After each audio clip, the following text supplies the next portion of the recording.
Добрый вечер. Это ток-шоу «Точка опоры» на телеканале ТНВ Татарстан. В студии Светлана Кадырова. Рады приветствовать всех наших телезрителей в нашей обновленной студии. Сегодня у нас новоселье. Ну и новая тема для сегодняшней программы. Звучит она достаточно серьезно. Попробуем мы ее сегодня обобщить, а уже на следующих неделях, наверное, перейти в более узкие сферы отрасли. Итак, 15 марта на заседании Президиума комиссии по повышению устойчивости российской экономики премьер-министр Михаил Мишустин сообщил, что уже помимо принятых инициатив предполагается свыше 100 мероприятий общей стоимостью в 1 триллион рублей. Обсуждаем сегодня меры поддержки в период санкций. Разбираться в этом мне сегодня помогут наши эксперты, которых я с удовольствием представляю. Эльмира Амировна Зарипова, министр труда, занятости и социальной защиты Республики Татарстан. Рада вас видеть. Добрый день. С нами сегодня Ильдар Сейдзянович Шакиров, заместитель руководителя исполнительного комитета Казани. Добрый вечер. Видеть. Артур Сергеевич Николаев, первый заместитель председателя Союза торгово-промышленной палаты Республики Татарстан. Добрый вечер. Добрый вечер. Михаил Владимирович Кузнецов, предприниматель, общественный представитель уполномоченного по защите прав предпринимателей в городе Казани. Рада вас видеть.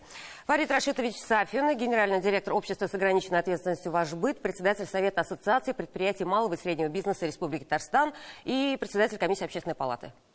Добрый вечер. С нами сегодня депутат Госсовета Республики Татарстан, член Комитета по экономике, инвестициям и предпринимательству Олег Владимирович Коробченко. Здравствуйте. Добрый вечер, Светлана, вас с днем рождения.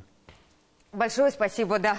В свой день рождения мы обсуждаем достаточно действительно серьезную тему, и я надеюсь, что мы хоть как-то поможем тем, кто сегодня по ту сторону экрана, разобраться, кто и на какую поддержку может рассчитывать. Я напоминаю, что мы работаем в прямом эфире. У наших экспертов есть пульты. Красная кнопка «Я категорически не согласен» с другим гостем этой студии, синий согласен и белый отношусь нейтрально. Вопросов к эксперту много, но мне бы хотелось, потому что, наверное, на всех сферах жизни отразятся санкции в та ситуация, в которой мы сегодня оказались. Вот как государство будет помогать предприятиям, населению, на что мы можем рассчитывать, сегодня обсуждаем более детально. Но для начала опрос в наших социальных сетях, ну теперь уже в социальных сетях ВКонтакте, да, с этой недели прозвучало так, мы задали вопрос, какие меры поддержки в период санкций вам необходимы. Наибольшее количество респондентов, это 46%, ответили, мне нужна разовая финансовая помощь. 29% ответили, что нам нужны выплаты на детей. Минимальное количество, точнее 25%, меньше всего, сказали, что нужна поддержка бизнесу. Такой же вопрос задали мы телезрителям, подведем итоги в конце программы. Вот для начала, как вы думаете, почему интернет-аудитория, ну, небольшой срез, отреагировала вот таким образом и просит, и настаивает на единовременной финансовой выплате? У кого есть что сказать? Олег Владимирович. Это обычные человеческие потребности. Дайте денег. Ну, я думаю, что здесь ничего такого не поменялось. Всю жизнь так и говорили. Или дайте денег, или дайте хлеба. Есть у государства огромное количество вопросов, которые мы сейчас, предприниматели, должны помочь прямо в ближайшее время решить. Но это конструктивные вопросы, конструктивные ответы и конструктивные дела, которые нужно сделать. Не просто так в интернете сделать срез. Поэтому очень большая задача у государства сейчас сформировать вокруг себя огромное количество предприятий, которые будут работать на то, чтобы обеспечить всех тех людей, которые сказали, дайте денег, обеспечить хлебом, едой, медикаментами и товарами первой необходимости. Вот когда мы это сделаем совместно с предпринимателями и параллельно будем отстраивать крупные бизнесы строительства наших самолетов, автомобильную отрасль поднимем, тогда у нас государство все получится. Вот поэтому такой срез у вас и был. Михаил Владимирович, а вот не обидно, что поддержка бизнеса всегда на последнем месте, ну, по крайней мере, со стороны населения? Да, если говорить, наверное, согласно вот этой выборке, надо понимать, на какие вопросы люди отвечали.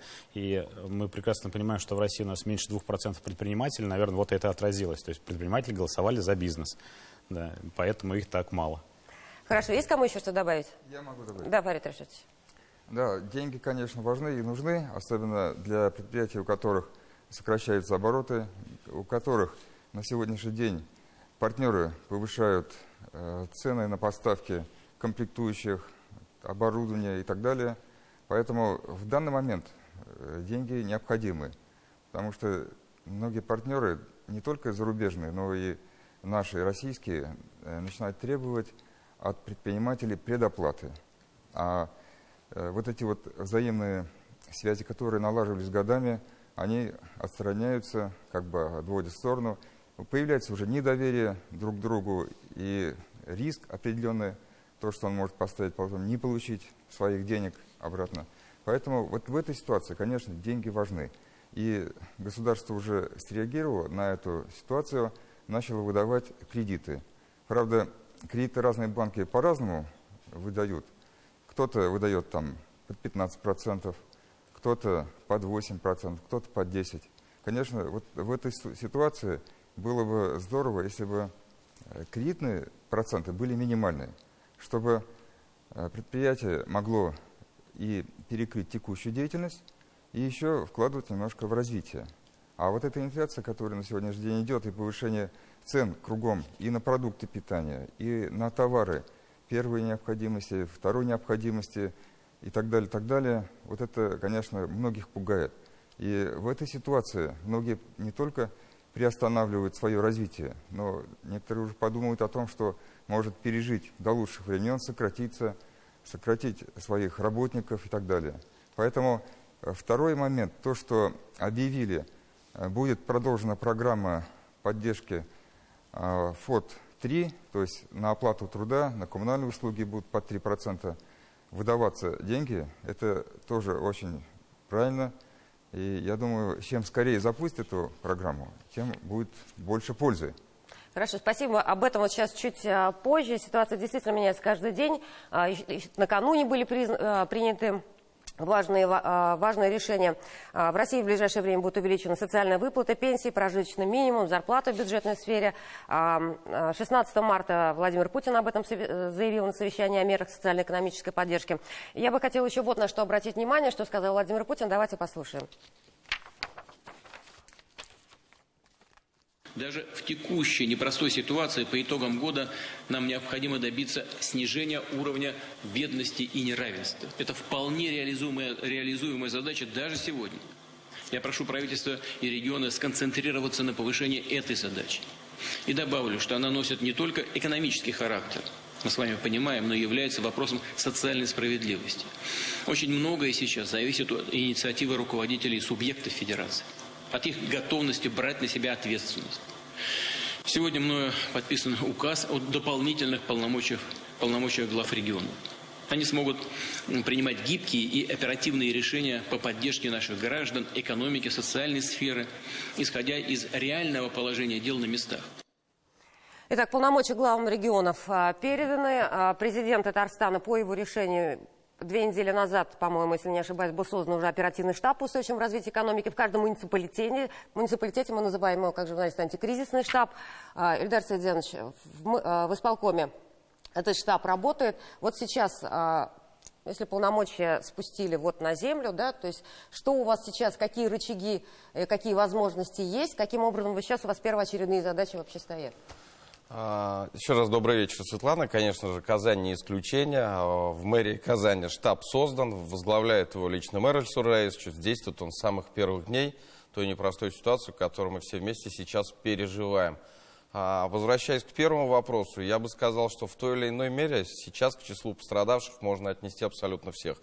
И население, и бизнес, и тоже и само государство в том числе. Какие меры приняты? Меры принимаются, этот перечень, конечно же, не исчерпывающий.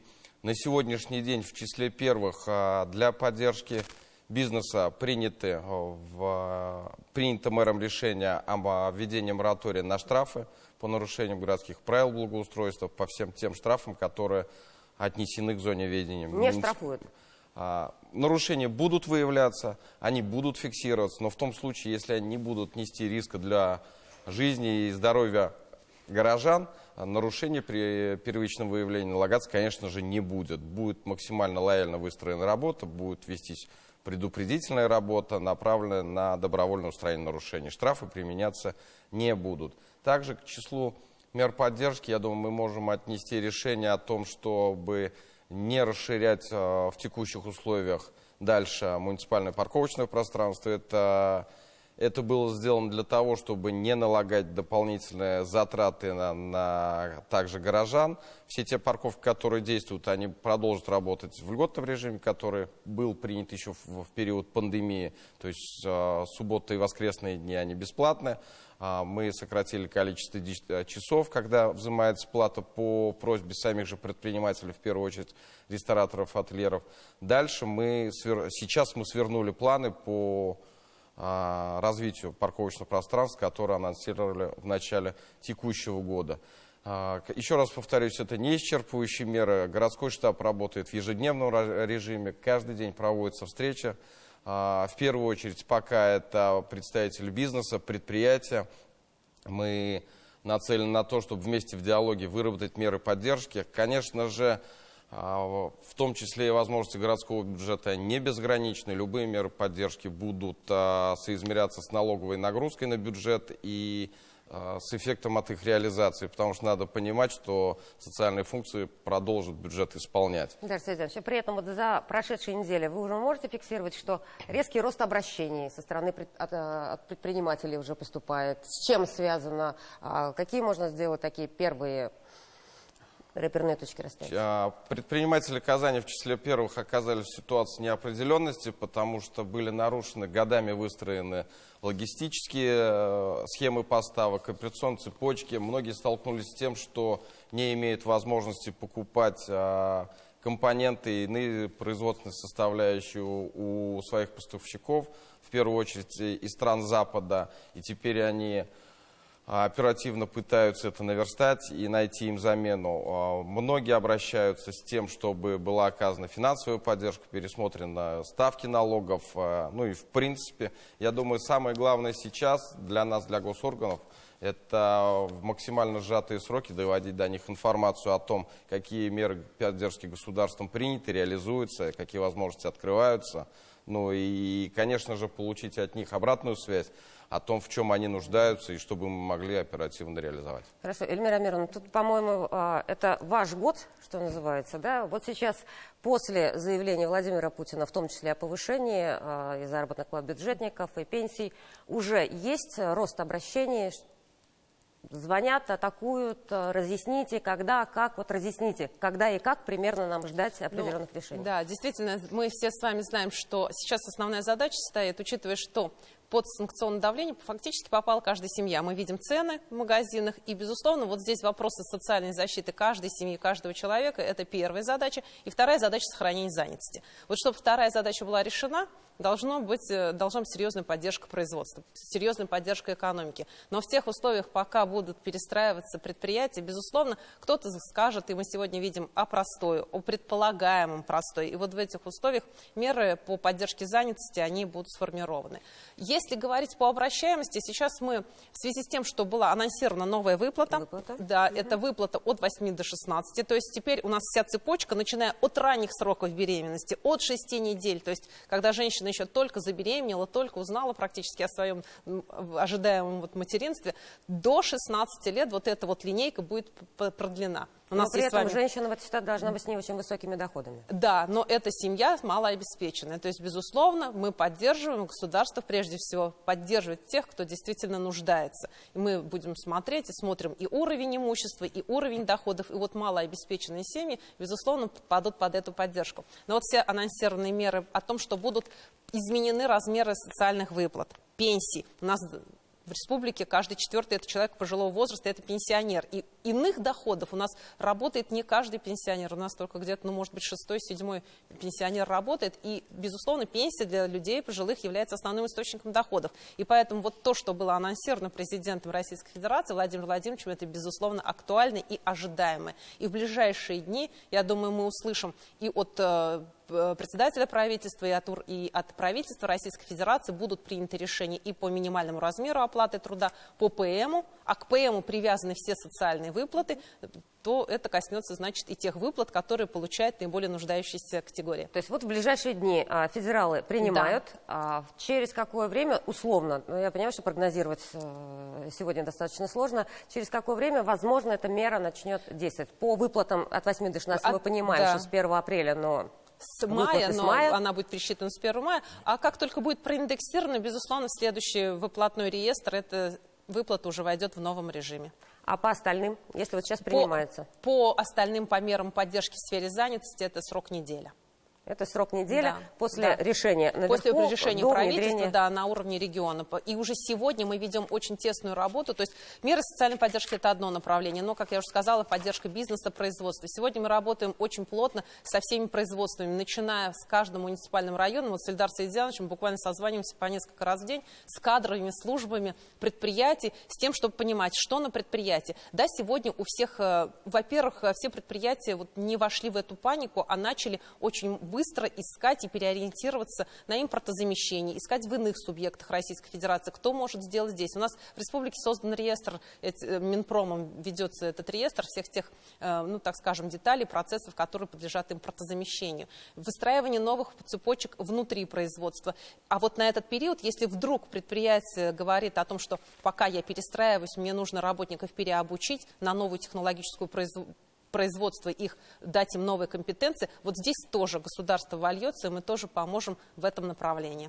Хорошо, спасибо. Мы сейчас прервемся на рекламу, а потом продолжим вообще, что происходит сегодня на рынке безработицы.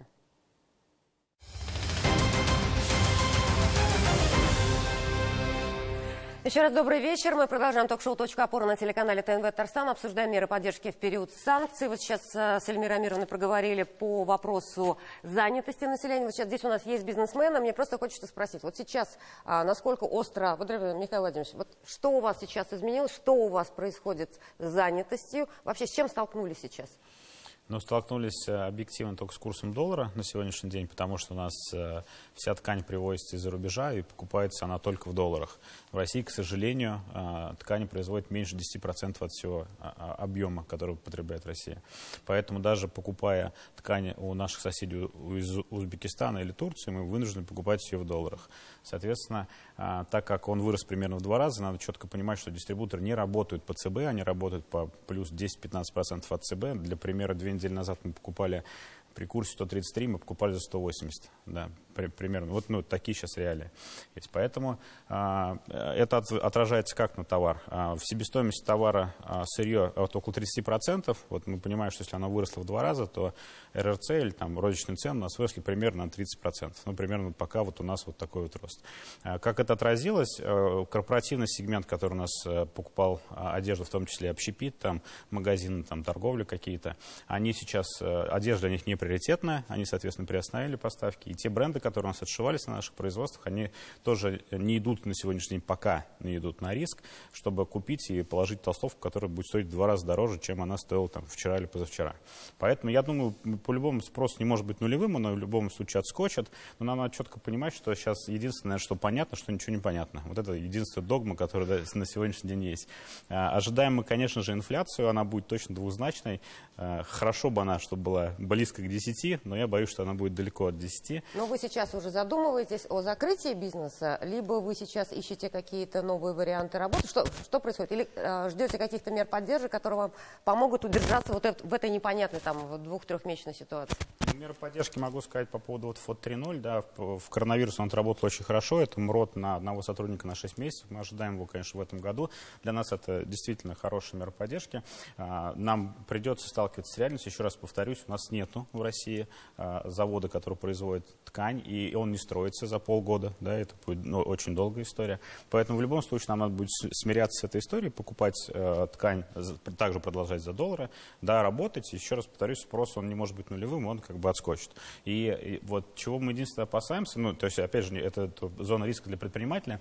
Инфляция будет, но зарплаты не вырастут в этом же объеме. Это однозначно. И поэтому мы получим, конечно же, понижение потребительского спроса. А для бизнеса спрос — это самое главное. То есть мы понимаем, что мы будем продавать меньше. Самое интересное, например, что мы... Ладно, у нас сырье. У нас есть предприниматели, которые продают просто товар, который они купили за доллары и продают в России за рубли. И этот товар вчера стоил 100, сегодня стоит он 200. Тот же самый товар. При этом они, продавая меньше в 2 раза, могут остаться на тех же финансовых показателях. И с точки зрения статистики мы посмотрим и скажем, все нормально, да, живы-здоровы, ничего. А может даже и вырастут, если продадут. Но при этом бизнес их пострадает, да. Но тут тут надо говорить, наверное, о каких-то границах. Вот мы сейчас видим, да, на патенте у нас есть 60 миллионов, у нас есть на УСНе 150 плюс 50, 200 миллионов. Да, вот эти вещи, конечно, надо пересмотреть, и мы уже эти инициативы в том числе тоже подаем. Да, их надо повышать, потому что даже при тех же самых оборотах люди вылетят из этих вещей. Если там мы говорим про тот же самый УСН, то они вылетают на НДС. А это уже совсем другие правила игры, и там играть гораздо сложнее. Поэтому мне хотелось бы вот именно вот только вот этим решением, когда они вылетят просто на НДС, убивать бизнес. Поэтому надо повышать, конечно же, планки. К торгово-промышленной палате вопрос. Вот уже фиксируете, есть вот подобные ли обращения, с чем вы сейчас выходите, какие меры поддержки, на ваш взгляд, во-первых, сработают, выстрелят, вот ФОД 3.0 выстрелил, да, то есть им действительно многие воспользовались в период пандемии. Что еще нужно, либо вот пока те пакеты мер, которые сегодня предложены, их достаточно, либо какие ключевые, на ваш взгляд, очень важные меры приняты? Добрый день еще раз, Светлана. Добрый день. На самом деле правительство среагировало быстро, но хотелось бы сказать, что не до конца довело как бы эту ситуацию, потому что надо все-таки принять конкретные уже решения и довести уже, как эти меры должны выполняться. Торгово-промышленная палата почувствовала эту ситуацию даже еще раньше, потому что на самом деле, если мы вспомним, даже прошлый год, там декабрь прошлого года, за год цена на тот же металл увеличилась в 2 раза практически. Стройка, соответственно, тоже строительный материал увеличились в 2 раза. И вот эта вот ситуация, она нами чувствовалась, и мы не раз выходили с различными предложениями, но вот эта вот ситуация ускорилась уже после 24 февраля.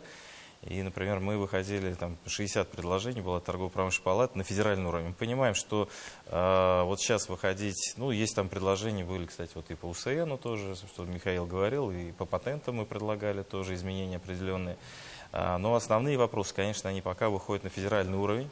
То есть они не решаются на республиканском уровне, и мы невозможно. должны, и все-таки вот мы через систему палат должны как раз и выходим на федеральный уровень, ищем там поддержку, и уже когда будет определен круг на федеральном уровне, то тогда уже, опираясь на это, можно будет уже выйти на республиканский уровень и доточить какие-то меры, которые, не до всех дойдут. Потому что федеральный, когда будет очерчен, мы увидим.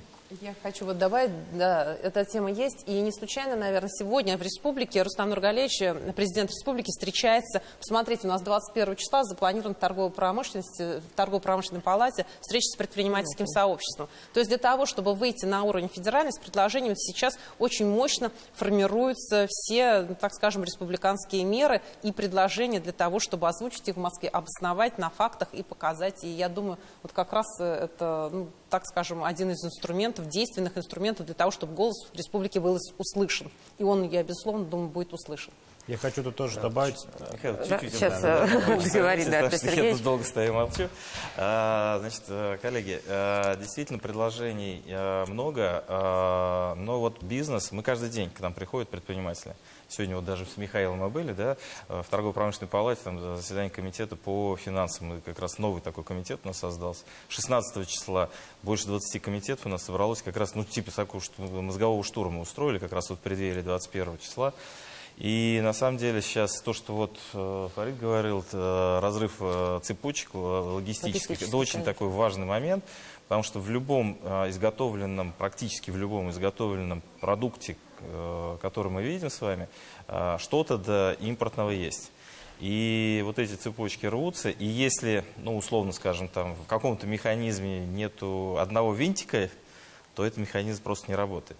Поэтому вот основная задача, это, конечно, найти этот винтик, который находится где-то. Сейчас же, в принципе, государство даже говорит, ребята, мы закрываем глаза на лицензии, мы закрываем глаза там, на то, что, значит, есть определенные авторские права. Так же вышло, да? Вот. И, ребят, только делайте. На самом деле у нас всегда рукастые ребята были, даже в советское время были подпольные цеха, которые делали, да, то есть были те, кто, да, в гаражах точили. Почему в Челнах, кстати, очень много предпринимателей? И я считаю, что это именно с тех времен еще осталось, да, определенный такой генофонд, который, в принципе, всегда что-то там мастерил, что-то делал, и когда кооперативное движение было открыто, то тогда вот как раз это такой мощный рывок, как раз из-за этого произошел.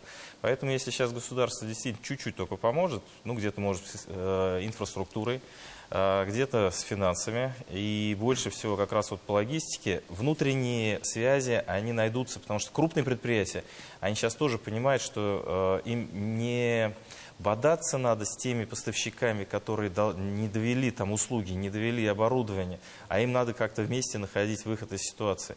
И вариант это два, на самом деле. Первый, это как-то по-серому или там непонятно как завозить. Я имею в виду, ну, там, через третьи страны, через четвертые страны. В принципе, это все просчитывается, это все делается. Да. Или второй вариант все-таки делать у нас.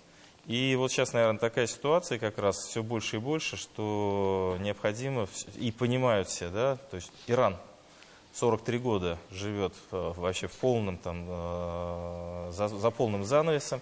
Я там был несколько раз, я видел, что там люди живут нормально, и они делают все. То есть от иголки до, простите, до танка. То есть они все делают внутри себя. У них санкции, по-моему, у нас 5,5 тысяч, по-моему, посчитали. У нас 6364. 6300 уже, да, вчера 5,5 было.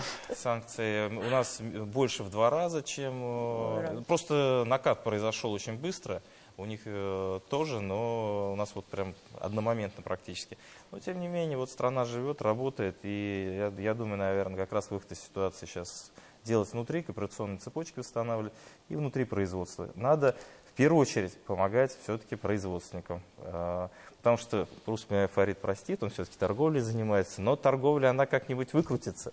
А вот производственники, они, это станки, это компетенции, это сырье, это люди высокой квалификации. И если они будут делать, тогда и в том числе торговым организациям будут что продавать. Спасибо. Фарид Рашидович, даже не возмущается, Михаил, хотели добавить. Сергеевич, вот тебя бы услышали, был в Москве. Буквально недавно был в Москве, в министерстве, пришел и говорил, сейчас дайте нам возможность, мы все сделаем. Дайте возможность. Они говорят, мы составили список импортозамещения такой толщины, но вы, говорит, с этим никогда не справитесь. Я говорю, что? Будем завозить с Китая. Я говорю, вы не делайте ставку на Китай и на Азию. Сделайте на нас ставку. Вы, говорите, что, успеете за год, что ли, нам это все восполнить? Поэтому сейчас самое главное, чтобы именно была поддержка, а не все ушло на... Поэтому я и сказал, комбинация возможно. То есть что-то, да, завозится, что-то все-таки делается, то, что можно сделать. А, кстати, если мы вспомнили Минпромторг Российской Федерации, буквально они сегодня, ну, я бы так информацию увидел, наверное, вчера они это завели. Все-таки по 719-му есть такое постановление, и Минпромторг Российской Федерации ведет реестр товаропроизводителей России. То есть там довольно-таки жесткие критерии, чтобы туда попасть. И, в принципе, у них аналитика определенная есть. И они сейчас уже начали портал, ну, заводят, так раскачивают, чтобы можно было, что тебе не хватает, ты мог завести, и в автоматическом режиме тебе подобрали уже, кто может это для тебя сделать. Ну, на самом деле у нас страна уже с 2014 года пытается импортозамещением заниматься. Где-то успешно проходит, а многие изделия просто невозможно изготовить из-за того, что страна за последние 20-30 лет интегрировалась в мировую экономику настолько, что кооперация, которая была создана во всем мире, она перешла и к нам. И на сегодняшний день мы перестали выпускать станки, мы перестали выпускать материалы, из которых можно что-то изготовить, шить. И все это быстро сделать невозможно. Поэтому мы, наверное, в этой ситуации должны смотреть и на, скажем, лучшую ситуацию, да, какая может быть там ближайшая, если полгода, год, все это прекратится. И готовиться к пессимистическому варианту, что санкции пройдут на долгие годы. И в этой ситуации, конечно, нам нужно делать любые шаги для того, чтобы развивать у себя и науку, и технологию, причем и передовую технологию. Мы же не можем жить там в древнем веке. То, что было все же за это. Мы же все за это. Мы же понимаем, что вот да, но вот завтра же это не сделается. Хотя один из самых позитивных людей в этой сфере, между прочим, Олег Владимирович Короб. Сейчас Артур сказал, что я поддерживаю в первую очередь производственников, я тоже за производственников. Потому что если не будет у нас товар, торговать будет нечем. Финансисты сейчас говорят, есть такое слово, деньги король, сейчас оно стало товар король. Да, то есть вот нам надо говорить о том, что тот, кто сейчас производит товар, тот, соответственно, и будет королем. Я хотел добавить просто по поводу того, что когда мы говорим там, о уровне инструментов, которые есть для того, чтобы поддержать ту или иную отрасль, понятное дело, что на муниципальном уровне, наверное, их чуть меньше, гораздо меньше, чем на федеральном уровне. А вот возвращаясь там, к опросу, да, вот, по задаче города тоже, я в том числе как депутат принимал много заявок, и когда мы спрашивали у бизнеса, что им надо, там можно в радикально не падать, но это, по сути дела, два блока. Это это все, что касается финансов, все, что касается налогов. Все, что касается налогов, это в основном уходит все в уменьшение, в том числе там, через страховые отчисления, через налог на прибыль и так далее. И все, что касается финансов, это, конечно же, какие-то кредитные инструменты, да, чтобы там подешевле у нас это все было. Вот. И поэтому бизнес говорит вот про это. И это федеральный уровень. Понятное дело, что эти решения, вот они вот так не принимаются. Да? На сегодняшний день мы можем на муниципальном уровне. Егор здесь хорошо отработал, как раз-таки Егор стал лицом к бизнесу, да, и сказал, что давай ручку, мы пройдем с тобой этот путь вместе. Это то, что надо было сделать. Да? Республика тут же подключается какие-то меры. У республики есть ФПП, есть там денежки, да, которые сейчас тоже надо понять, не по старым программам осваивать, а как подкорректировать, чтобы под новые программы, чтобы действительно то, что нужно бизнесу освоить. Ну и потом, конечно, федеральные меры там подкатятся. То есть это все-таки по вопросу импортозамещения еще, вот пока мы тут продолжали. Олег Владимирович всегда был из тех позитивных людей, который, даже когда стал депутатом, все равно говорит, что с импортозамещением, что мы все равно все можем. Я думаю, когда депутат перестанет это говорить, нет. Он все-таки до сих пор уверен. Почему? Насколько это действительно реально сегодня? Вот как вы ситуацию с импортозамещением видите сегодня? Далеко вот не буду ходить, расскажу про свою компанию. Производим аккумуляторные батареи. Мы тоже создали штаб. Я говорю, скажите, что у нас там импортного? Две позиции оказалось импортные. Одна поставляется с Франции, другая поставляется с Турции. Я говорю, в чем проблема ее произвести? У нашего министра спрашиваем, он говорит, пожалуйста, в Химграде компания Свема, они могут сделать. К ним обратились, они говорят, уже 20 лет назад закрыли производство, не производим. Сколько нужно денег для производства этих пленки? 5 миллионов долларов. В течение 3 месяцев поставляется оборудование. Мы закрываем всю потребность аккумуляторного рынка в стране. Пишем предложение на Минпром. Они говорят, давайте проект, в течение месяца согласуем. По 41-му постановлению, сейчас там меняется ставка 50 на 50, они готовы дать в рынок. Но единственное, что мы сейчас будем не в рынке, это тоже плюсы огромные. Государство сейчас начинает потихонечку регулировать все рыночные отношения, и нам дадут возможность. Самое главное, чтобы был сейчас большой госзаказ по всем этим импортозамещениям. И была какая-то небольшая поддержка от государства. Сейчас уже налоги не нужны будут. Сейчас мы не будем конкурировать с импортом. Мы будем единственное на российском плацдарме. Поэтому здесь, я думаю, мы выстрелим очень хорошо. Лен надо сажать. Обращайтесь к нам. Сельскохозяйственники, мы вам вырастим лен. Это будет быстро, В течение полугода вы пока станки поставите, мы вам лен вырастим. Вот и нашли друг друга. Хорошо, еще раз все-таки. Сейчас ваша компания, группа компаний, находится нормально на плаву. Вы не ждете никаких... Каким мерам воспользуетесь? Какими мерами? Допустим... Вот сейчас мы как раз ведем переговоры о том, чтобы в Минпроме РФ воспользоваться 41-м постановлением, когда государство дает 50% от стоимости проекта без возвратных денег. И 50% инвестор вкладывает сам. Мы в течение полугода отобьем свои 50% вложенные и дальше будем реинвестировать.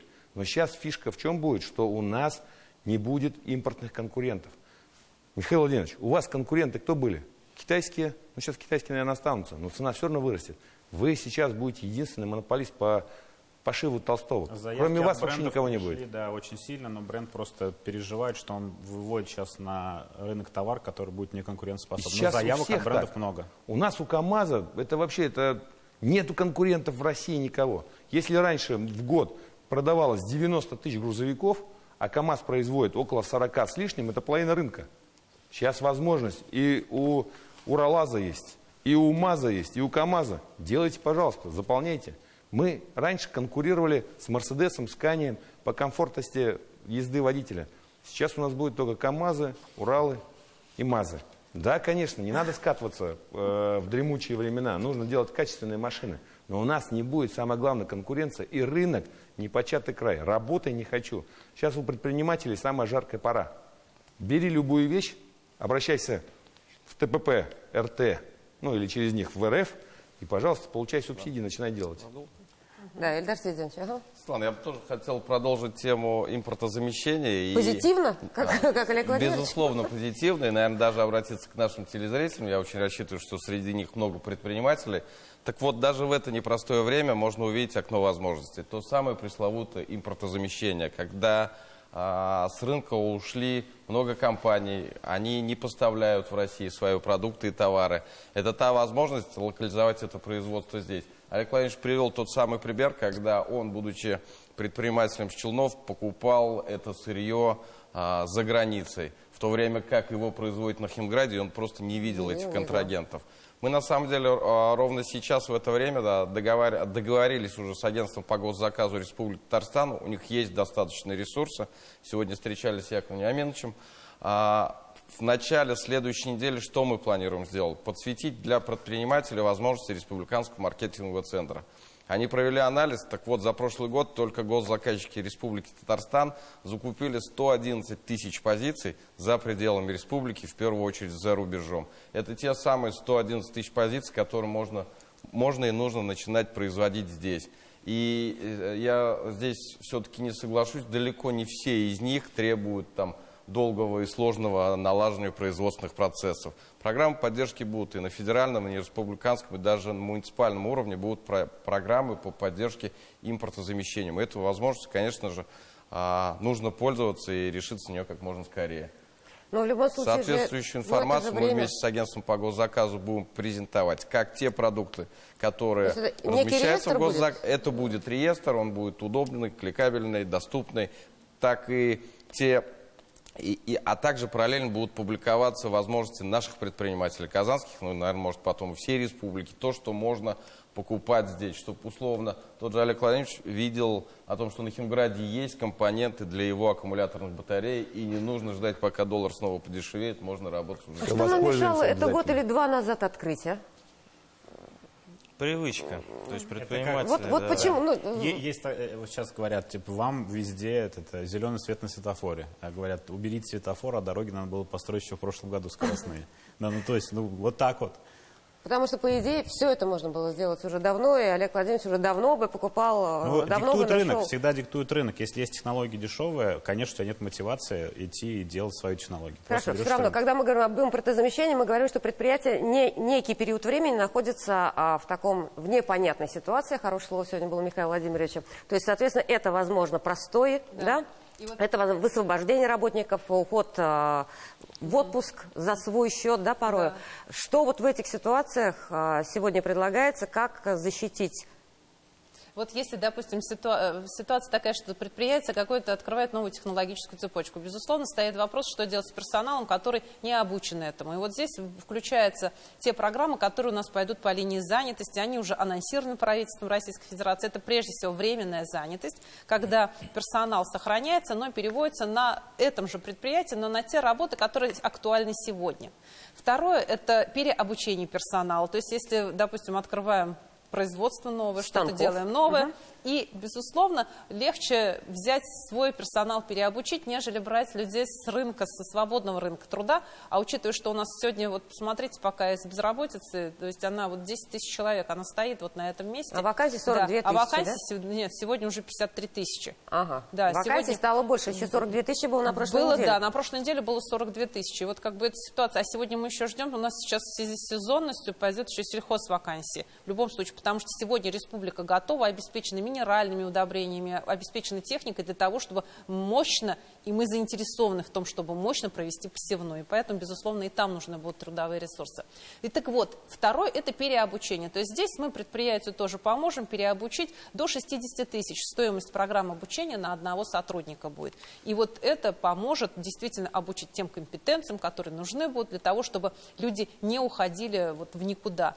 И, конечно же, переобучение и безработных граждан, и тех категорий, которые испытывают трудности на рынке труда, это, безусловно, вот с кем мы работаем всегда, это и женщины, выходящие из декретного отпуска, женщины, которые воспитывают детей, многодетные семьи, люди с инвалидностью, люди предпенсионного возраста и иные категории. Поэтому, я думаю, вот в вопросах занятости, то есть то, что сегодня нужно, такая нужна будет передышка некая предприятиям и производственникам, и они ее получат. А с чем связываете? Вот для меня интересно, 42 тысячи вакансий на прошлой неделе, на это 52 или 53. Что Знаете, происходит? сегодня мы начали плотно работать с предприятиями, и с предприятиями ведем работу с тем, чтобы они заходили на портал, на цифровую платформу «Работа в России». То есть, возможно, просто не регистрировались? Да, просто до этого было, что не регистрировались, а сейчас, во-первых, программы господдержки будут работать для тех предприятий, которые зарегистрированы. Потому что мы понимаем, что мы должны обладать и теми вакансиями, которые есть у каждого предпринимателя. А о них государство, служба занятости будет только знать в том случае, если их заведет предприятие через личный кабинет на единую цифровую платформу «Работа в России. Труд всем». И поэтому мы связываем с тем, что вот активация пошла по программам, по тем предложениям по господдержке. В качестве условия было обозначено, что необходима регистрация, и, безусловно, это дало свой синергетический эффект по численности этих вакансий. Безусловно, чтобы эти вакансии были актуальны. Просто если вы задали вопрос, что нужно, что просят, спрашивают предприниматели, мы же постоянно с ними на связи. Этот вопрос вы мне задали 2 месяца назад. Вопрос кадров, он стоял вообще на первом месте. Об этом был и Совет Безопасности при президенте. Мы понимали, что КАМАЗ какие-то теряет заказы. И сейчас та ситуация, когда даже если какие-то происходят, скажем, изменения там на предприятиях, где-то же перетоки определенные идут, квалифицированных работников тут же перехватывают и тут же забирают на предприятие. Все равно голод на хороших квалифицированных специалистов есть до сих пор. Но при этом у нас 10 тысяч, безработных, 52 тысячи вакансий, но это в основном рабочие специальности. Кто сегодня у нас такой, назовем так, в зоне риска, вот при простоях предприятий? Офисный планктон, я не знаю, что сегодня зовут, кто? Прежде всего, готовы? Отрасль, промышленное производство, машиностроение, там, где высока доля импортозамещения, там, где высока доля импортных составляющих. Для того, чтобы перестроились эти предприятия, нашли новых поставщиков, либо нашли новых производителей, нужно время. Куда они могут пойти? Эти люди будут востребованы? На какие предприятия? Я думаю, что эти люди будут как раз, прежде всего, пойдут по работам по временной занятости и перенастроены внутри своих предприятий. Если все-таки будут изменения по импортозамещению, первый среагирует, конечно, это малый бизнес, микробизнес, кто сможет что-то производить. И вот тут, если тенденция такая есть по крупным предприятиям, тут как раз малый бизнес будет перехватывать этих людей и как раз к себе будет пристраивать. Потому что они быстрее будут реагировать, чем крупные предприятия. Да, я хочу дополнить, что любой кризис, он как создает сложности, так и создает новые возможности. Если на сегодняшний день рубль, скажем, упал очень сильно, это дает возможность снизить себестоимость продукции и уже не из Китая завозить, условно говоря, а в Китай поставлять.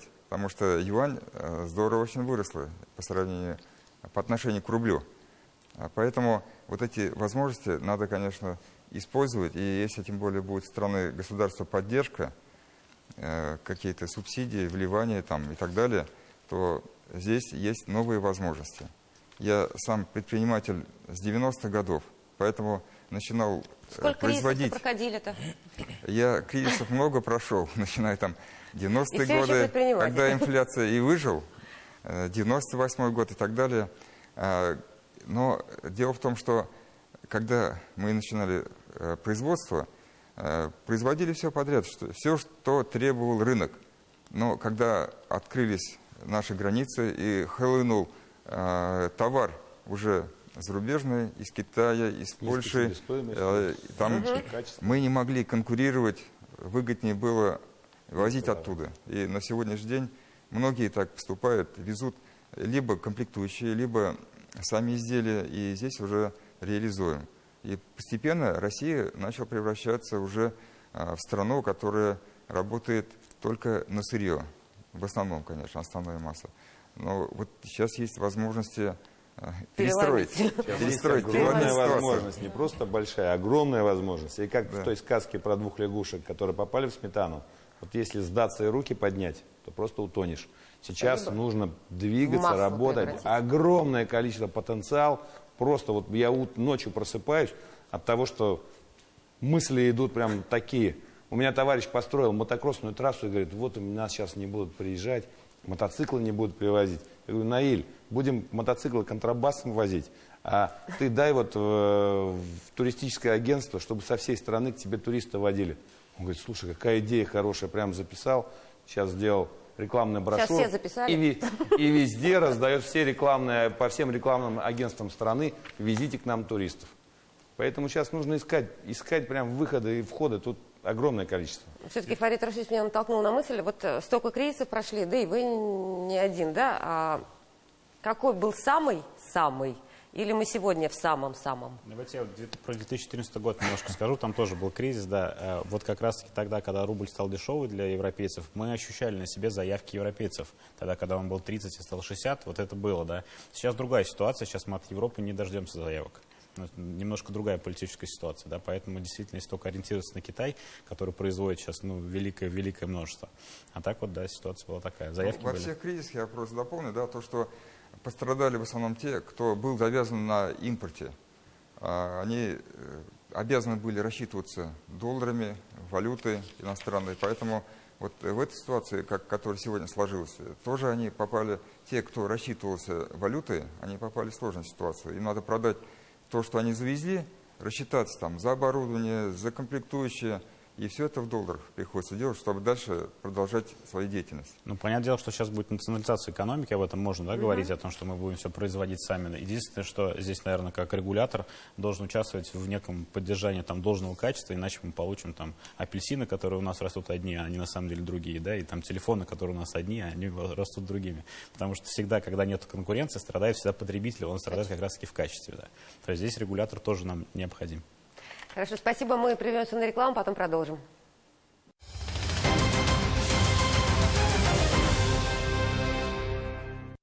Итак, мы продолжаем точку опоры на телеканале ТНВ Татарстан. Близимся уже к концу. Все-таки из главных таких новостей недели мне хочется сказать, повторить, наверное, слова президента Татарстана Рустама Минниханова, который сказал, что за последние годы в республике заложена прочная база, которая позволит справиться со всеми потрясениями.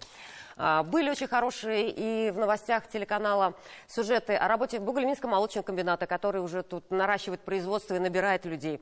Заявление на Фискосметикс, которые сказали, что мы всю Россию снабдим, и нам вообще жить прекрасно, да, в таких условиях. Есть о чем говорить. Но вот в конце программы мне бы хотелось, чтобы все-таки каждый из вас проговорил, какие, например, самые важные 3 меры, которые нам сегодня очень нужны, которые, возможно, не рассматриваются, возможно, одна из новых мер. О чем мы можем говорить сегодня, о чем нам нужно требовать, просить, настаивать, отстаивать. Меры по поддержке населения, меры по поддержке производителей, крупных производителей малого бизнеса, они озвучены по линии службы занятости, социальной защиты. Сегодня мы ждем документы для того, чтобы на региональном уровне, уже на субъектовом уровне выпустить свою нормативку и начинать работать. А так вообще мы видим, что сегодня страна переживает уникальную возможность, когда открываются новые производственные ниши, когда открываются ниши для малого бизнеса. Но вот сейчас важно перестроиться и поддержать, с одной стороны, и бизнес, и производителя. И вот подтолкнуть страну, наверное, к новому рывку, к новым возможностям. Артур Сергеевич. Ну, тут действительно бизнес все-таки на то он и бизнес, чтобы в какой-то степени рисковать. Но со стороны государства, конечно, в первую очередь какие-то плановые рамки должны быть. То есть бизнес, если вкладывается, вот как Олег сказал, он должен понимать, что, по крайней мере, там на год у него какие-то заказы будут. Госзаказ. Но я не назвал госзаказ. Вот у Олега же не госзаказ, он же сам для себя, да, эти определяет материалы. Заказ от стороны. Заказ со стороны, но он понятный и в долгую. Конечно. И еще один момент, который сейчас очень часто задают предприниматели, это, конечно, связанный как раз вот с госзаказом. То есть многие, значит, входили в госзаказ при других ценах. Сейчас цены поменялись, увеличились, и многие вот входят в ступор, подтверждение, да, в том числе стоимости. К нам прибегают, говорят, торгово-промышленная палата, дайте подтверждение форс-мажора. К сожалению, пока это не форс-мажор, то есть мы там делаем многое, чтобы как-то эту ситуацию в том числе расшить. Но для некоторых предприятий, кстати, они договариваются с поставщики с исполнителями, исполнители с заказчиками, договариваются то, что, допустим, хотя бы подтверждение, что действительно изменение произошло, и для некоторых, то есть идут навстречу и принимают эти документы для себя. Спасибо, Фарид Рашидович. Вот из тех мер, которые на сегодняшний день уже ввели, это мораторий на проверки, это хорошие меры для поддержки. Пошли уже субсидирование на кредиты через банки, тоже остальные законодательно еще не совсем понятно, как будут работать. Отсрочка платежей в налоговые и так далее, это, конечно, тоже неплохо, но отсрочка, она не дает как бы избавления. Поэтому если налоговые платежи отменят, вот как для IT-компаний, для малого бизнеса, особенно тех направлений, которые нужны населению, нужны нашим гражданам, и надо их в первую очередь поддерживать, было бы, конечно, здорово. Спасибо, Эльдар Саидович. К сожалению, одной единой универсальной пилюли нет, и поэтому меры поддержки должны быть абсолютно из всего спектра. Да? То есть, конечно же, это и финансовые меры для того, что при нынешней ключевой ставке Центробанка предприятия не смогут на рыночных началах разворачивать новое производство, получая соответствующие кредиты. Поддержка должна быть и здесь. Субсидии, гранты, льготные кредиты. Конечно же, и регуляторная сфера. Должны быть максимально сокращены административные барьеры, упрощены процедуры сертификации, лицензированы, а там, где это возможно, от этого вообще нужно отказаться. Самый спектр мер поддержки должен быть реализован, но для того, чтобы это случилось в том виде, в котором нужно самому бизнесу, мы должны находиться в постоянном диалоге и уметь слышать бизнес и оперативно на это реагировать. Михаил Владимирович. Наверное, скажу не совсем за себя, а сразу за весь бизнес. Мы собираем очень много мер поддержки, и конкретных предложений, что нужно. Их ТПП отправил там почти сотню. У нас примерно такой же. Выделить нельзя, потому что все очень важны. Наверное, скажу две такие вещи. Первое, что нужно сегодня, это обязательно скорость, да, потому что не надо нам уже анонсов, нам надо делать. Да, вот анонсировали меры поддержки, вот завтра надо их внедрить. И второе, это, наверное, что скажу, это вместе. Да, надо сегодня бизнесу и крупному, и мелкому быть вместе, мелкому бизнесу быть вместе, и вместе быть бизнесу и власти, чтобы вот за ручку пройти эту дорогу, потому что путь ожидает сложный, и вместе мы, конечно же, его осилим. Олег Владимирович, коротко. Да. Ну, 2 года назад я говорил, нам нужно сделать нашу Россию самодостаточной, чтобы мы закрыли все свои потребности. Если сейчас говорите, что правильно-неправильно мы сделали, это неправильно. Вот мы уже вступили в новый рынок, в новую экономику, и нам нужно полностью все переделать. Нам надо стать самодостаточными. Нам нужно сделать предприятие, которое закроет товары повседневного спроса, это питание, медицина и товары повседневного спроса. И параллельно нужно выстраивать глобальные заводы. Если мы сейчас составим список хотя бы 5000 товаров, которые нам нужно срочно импортозаместить, и правительство нас поддержит, дадут нам возможность быстро все сделать, уберут у нас все ограничения, мы сможем очень быстро стать независимой, самодостаточной страной. Здесь только вместе власть и бизнес, мы все это преодолеем. Но самое главное, нам нужен список товаров, которые нам нужно производить. Хорошее, отличное предложение. В завершении программы «Итоги зрительского голосования» 54% считают, что нужны выплаты на детей, бизнес поддержать 19%, 25% хотят единовременную финансовую помощь. Мы только начали обсуждать эту тему, я все равно благодарю всех экспертов. Увидимся ровно через неделю. Тема теперь у нас у всех одна, возможно, только более узкая. Всего доброго, будет интересно и на следующей неделе тоже.